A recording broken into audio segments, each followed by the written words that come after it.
નમસ્કાર મિત્રો, આપણે જ્યારે કોઈ પણ સિરિયલ, ફિલ્મ કે ટીવી શો જોઈએ છીએ ત્યારે સ્વાભાવિક રીતે પ્રશ્ન થાય કે આનું શૂટિંગ ક્યાં થતું હશે, એના સેટની તૈયારી કેવી હશે, એડિટિંગ કેવી રીતે થતું હશે. જો આ બધું તમે જોવા અને જાણવા માંગતા હોય તો તમે મુંબઈમાં આવેલ ફિલ્મ સિટીની મુલાકાત લઈ શકો છો. આ વિડીયો દ્વારા તમે ફિલ્મ સિટી ઘર બેઠા જોઈ શકશો.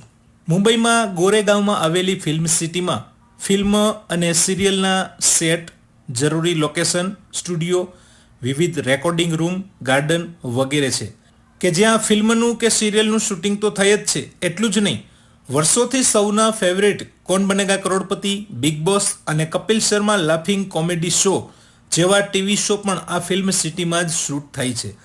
તારક મહેતા કા ઉલ્ટા ચશ્મા સિરિયલનું શૂટિંગ પણ અહીંયા જ થાય છે. તો આ ફિલ્મ સિટી અને એમાં આવેલ બોલિવૂડ પાર્કની ફૂલ વિગત સાથે આ વિડીયો ઘર બેઠા જોવા માટે થઈ જાઓ તૈયાર.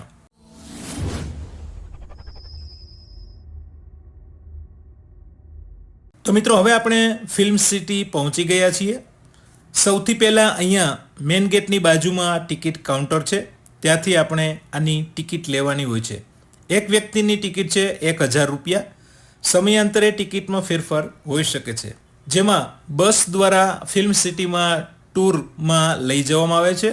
બસમાં એક ગાઈડ પણ આપણી સાથે હોય છે જે આપણને માહિતી આપતા રહે છે. 2 થી 3 કલાકની આ ટૂર છે. ટૂર શરૂ થતાની સાથે જ પહેલો પોઈન્ટ આવે છે તારક મહેતા કા ઉલ્ટા ચશ્માનું જ્યાં શૂટિંગ થાય છે એ ગોકુલધામ સોસાયટી. આ સોસાયટી ફિલ્મ સિટીમાં અંદર જ આવેલી છે. સોસાયટીનો મેઇન ગેટ તમે જોઈ શકો છો.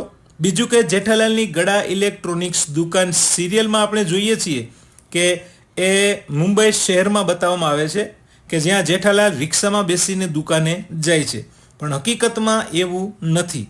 આ દુકાન ગોકુલધામ સોસાયટીની અંદર જ બનાવવામાં આવેલી છે, ગેટની બાજુમાં.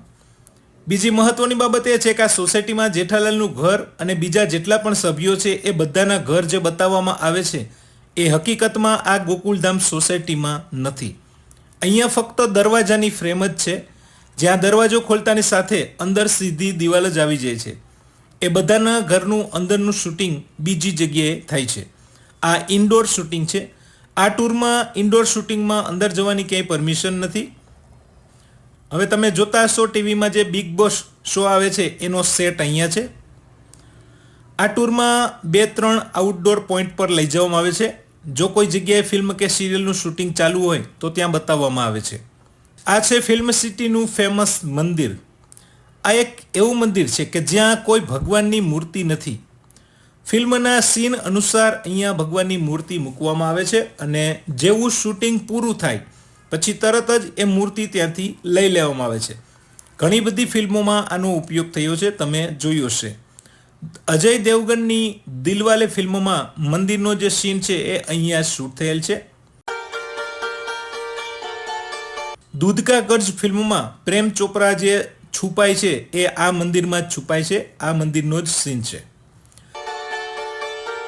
તારક મહેતા કા ઉલ્ટા ચશ્મા સિરિયલમાં તમે જોયું હશે કે જેઠાલાલ જે શાલા શાંતિ હવન કરવા માટે જાય છે એ એપિસોડનું શૂટિંગ પણ આ મંદિરમાં જ થયું છે. તારક મહેતા કા ઉલ્ટા ચશ્મામાં મંદિરના જેટલા પણ સીન છે એના માટે આ મંદિરનો જ ઉપયોગ કરવામાં આવે છે. આ સિવાય અમિતાભ બચ્ચનની દીવાર ફિલ્મોમાં, રાજેશ ખન્નાની સ્વર્ગ ફિલ્મોમાં, દિલ, જંજીર, કુછ કુછ હોતા હૈ, અંદાજ અપના અપના, કહો ના પ્યાર હૈ વગેરે ફિલ્મમાં આ મંદિરનો સીન અહીંયા શૂટ થયો છે. તો હાલ આ મંદિરમાં એક સિરિયલનું શૂટિંગ ચાલુ છે જે તમે જોઈ શકો છો.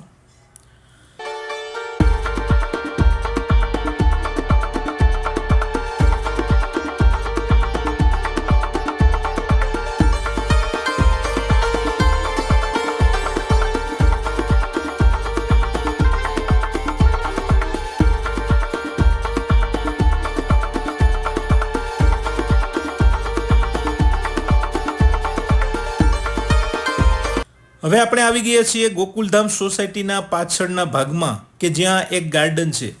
તારક મહેતા કા ઉલ્ટા ચશ્મા સિરિયલમાં ગાર્ડનના જે પણ સીન શૂટ થાય છે એ અહીંયા શૂટ થાય છે. અહીંયા એક મુલાકાત ઇન્ટરવ્યૂનું શૂટિંગ થઈ રહ્યું છે.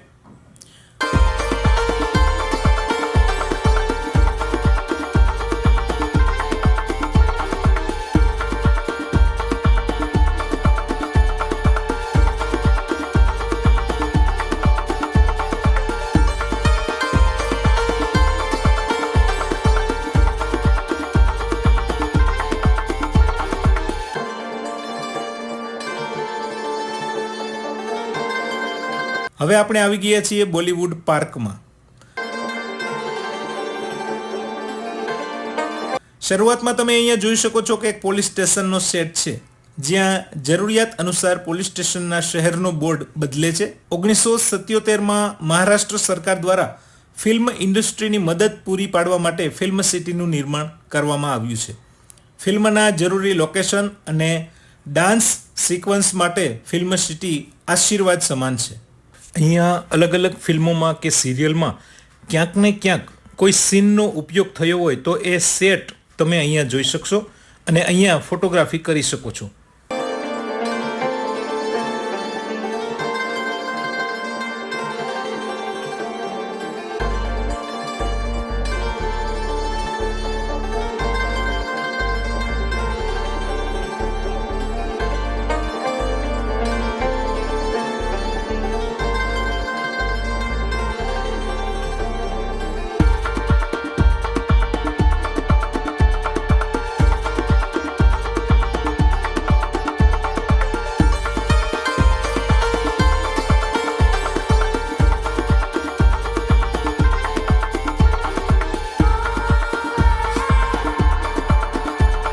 અહીંયા છે 7D સિનેમા કે જેમાં આપણે અલગથી ટિકિટ લેવાની હોય છે અને 7D ઇફેક્ટની મજા લઈ શકીએ છીએ. ત્યાર પછી અહીંયા અલગ અલગ ડિજિટલ અને 3D પેઇન્ટિંગ માટેનો વિભાગ છે, જેમાં આપણે દરેક જગ્યાએ ફોટોગ્રાફી કરી શકીએ છીએ. આની પણ અલગથી ટિકિટ છે.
ત્યાર પછી અહીંયા મ્યુઝિક રેકોર્ડિંગ સ્ટુડિયો છે, જેમાં જે તે ફિલ્મમાં ઓડિયો કઈ રીતે એડિટ કરવામાં આવે છે અને એના વિશેની આપણને સમજૂતી આપવામાં આવે છે.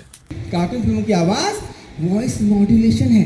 शिनचैन तुम कहाँ जा रहे हो? पता है मैं हमारा खाना भी नहीं होना. मैं बीम बोल रहा हूँ. मुझे साले चलोड़ा मम्मी बहुत मारने वाली. Oh my dear Sita. અહીંયા કોમેડી આર્ટિસ્ટ દ્વારા આપણું મનોરંજન પણ કરવામાં આવે છે અને ફિલ્મમાં અવાજ કેવી રીતે ડબિંગ થાય છે અને ઓડિયો સાઉન્ડ ઇફેક્ટ વિશે પણ આપણને માહિતગાર કરવામાં આવે છે. जी इस समय अगर भारत की आबादी अगर 150 करोड़ है तो करीब 100 करोड़ से ज्यादा लोग मुझे जानते हैं. हाँ सीरियसली, या तो मोदी जी को जानते हैं तो हमें जानते हैं, पर 2 ही लोग भारत में, तीसरा कोई है ही नहीं. दिखाओ कैसे. अभी देखिए मेरी सच्चाई जानकर सब लोग उछल जाएंगे अपनी जगह पर. इस वक्त एक बच्चों का कार्टून आता टीवी पर, उसमें जो आवाज होती मेरी होती है. बच्चे तो बच्चे बड़े भी पसंद करते हैं ये भी आवाज. भैया आज इन कॉकरोचों को नहीं छोड़ूंगा, इन्होंने मेरा माथा खराब कर दिया. ओए होगी, हाँ मैं भी नहीं छोड़ूंगा. तूने मेरी टीवी तोड़े है, अब मैं तेरी करूंगा ढाके टेके. कि ऊपर वाले ने जो आवाज मेरे गले में दी एकदम परफेक्ट दी है देखिएगा मेरे पैरों में घुंघरू नहीं है अगर कोई चलेगा तो ऐसे घुंघरू बजते हैं देखते हैं कि आपको पसंद आती नहीं आपकी तालियां बताएंगी ये नहीं घुंघरू की आवाज है देखिएगा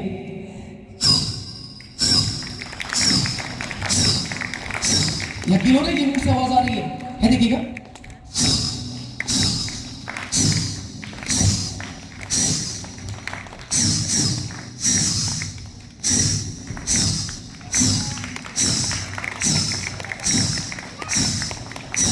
फिर दरवाजा खुलता 20 साल बाद जंग लगा हुआ है ऐसे અહીંયા જુનિયર સલમાન ખાનનો ડાન્સ પણ જોવા મળ્યો આવી રીતે અન્ય જુનિયર કલાકાર પણ અહીંયા જોવા મળે છે ડાન્સ પૂરો થયા પછી આપણી સાથે ફોટો સેશન હોય છે આપણે એની સાથે ફોટો લઈ શકીએ છીએ ત્યાર પછી જુનિયર સિંગર આર્ટિસ્ટ દ્વારા એક ગીત પણ આપણને સંભળાવવામાં આવે છે